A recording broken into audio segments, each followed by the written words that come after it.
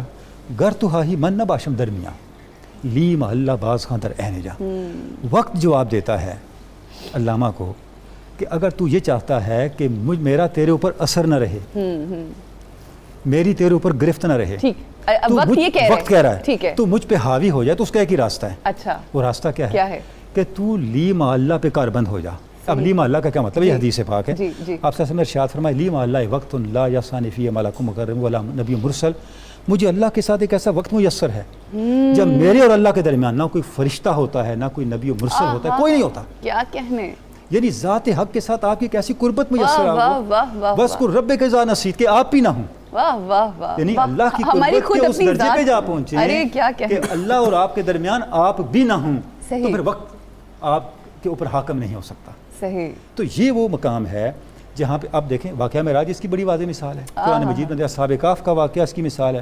حضرت عزیر علیہ السلام کی زندگی اس کی مثال ہے. یعنی قرآن مجید نے کئی عملی نظائر دے کے ہمیں یہ بتایا کہ کس طرح سے اسی وقت کو جس کے بہتی رو میں کائنات بہہ چلی جا رہی ہے, عام لوگ بہتے چلے جا رہے ہیں تنکوں کی طرح, آپ اس وقت پہ حاکم ہو سکتے ہیں. اس کا طریق یہ ہے کہ آپ اللہ کے کتنے قریب ہیں. سبحان اللہ. تو اب یہ ایک بڑا بنیادی تصور جسے ہمیں سمجھنا چاہیے کہ ہم اکثر وقت کو کوس رہے ہوتے ہیں, تو اس سے بھی منع کیا گیا. اچھا, اکثر لوگ کہہ رہے ہوتے ہیں میرا تو وقت ہی بڑا برا چل رہا ہے. اب یہ نہیں ہے, وقت اچھا برا نہیں ہوتا. یہ آپ خود بناتے ہیں, آپ کا عمل یہ ہمارے اندر سے جنم لیتا ہے. صحیح.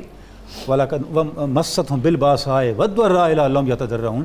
ہم لوگوں پہ تکلیفیں آزمائشیں لے آتے ہیں ان کی اصلاح کے لیے. صحیح. بڑا بڑا مشکل وقت آیا انبیاء کے اوپر, ائمہ کے اوپر, مگر اس وقت کے اندر اب وہ وقت کیوں, اب دیکھیں اچھا یہ بھی ہمیں سمجھنا چاہیے کہ وقت کے جو معاملات ہر شخص کے ساتھ ہیں وہ اس کے درجہ بدرجہ ہیں.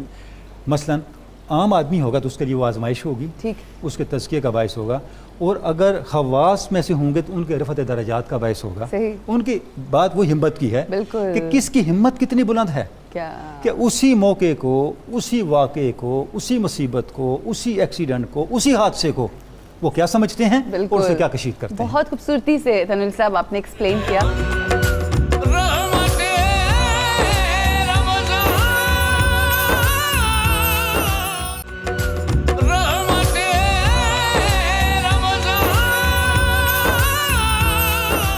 دعا یہ کریں کہ جو یہاں پر بات ہوتی ہے وہ مجھے ضرور سمجھ آئے اور میری زندگی میں عملی طور پر میں اس کو اپنی زندگی میں شامل کر سکوں. آمین ضرور کہیے گا. جزاک اللہ. اور آخر میں آپ سب جانتے ہیں برکت کے لیے ہم قصیدہ غوثیہ پاک پڑھتے ہیں, اور آپ کچھ کہنا چاہ رہے ہیں. میں سے ہم کے بجائے پھر میں پر آ گئی. نہیں, وہ بالخصوص اس لیے کیونکہ ہمارے لیے بھی دعا کروا. جی بالکل سب کے لیے, مگر کئی دفعہ ہم یہاں پر بیٹھ کے کیونکہ بات کر رہے ہوتے ہیں نا, تو لوگ سمجھتے ہیں کہ شاید ہم کوئی واز دے رہے ہیں, جبکہ یہ واز نہیں ہوتا, یہ ہمیں مل کے, مگر بالخصوص اس لیے کہ مجھے بدلنے کی بہت زیادہ ضرورت ہے. آپ بہت باعمل لوگ ہیں, اس لیے آپ کو میں نے شامل نہیں کیا. بسم اللہ. بسم اللہ الرحمن الرحیم. اللهم صل على سيدنا ومولانا محمد معدن الجود والكرم وآله وبارك وسلم. يا شاہ جینا یا شاہ جیلا یا شاہ جیلا یا شاہ جیلا. سقاني الحب كاسات الوصال فقلت لخمرتي نحوي تعالي. سعت ومشت لنحوي في كؤوس فهمت بسكرتي بين الموالي. فقلت لصائر الأقطاب لموا بحالي وادخلوا أنتم رجالي وهم واشربوا أنتم جنودي فساق القوم بالوافي ملالي. شربتم فضلتي من بعد سكري ولا نلتم علوي واتصالي. مقامكم العلا ولا جمع ولكن مقامي فوقكم ما زال عالي. أنا في حضرة التقريب وحدي يصرفني وحسبي ذو الجلال. أنا البازي واشهب كل شيخ ومن ذا في الرجال أعطي مثالي. يا شاه جيلا يا شاه جيلا يا شاه جيلا يا شاه جيلا. كساني خلعة بدراز عزم وتوجني بتيجان الكمال واطلعني على سر قديم وقلدني وأعطاني سؤالي. فلو ألقيت سري في بحار لسار الكل غورا في الزوال ولو ألقيت سري في جبال لدقت واختفت بين الرمال ولو ألقيت سري فوق نار لخمدت وانطفت من سر حالي ولو ألقيت سري فوق ميت لقام بقدرة المولى تعالي وولاني على الأقطاب جمعا فحكمي نافذ في كل حال وما منها شهور أو دهور تمر وتنقضي إلا تالي وتخبرني بما يأتي ويجري وتعلمني فاقصر عن جدالي. مريدي هموتي واشتح وغني وافعل ما تشاء فالاسم عالي. مريدي لا تخف الله ربي عطاني رفعة نلت المنال. يا شاه جيلا يا شاه جيلا يا شاه جيلا يا شاه جيلا.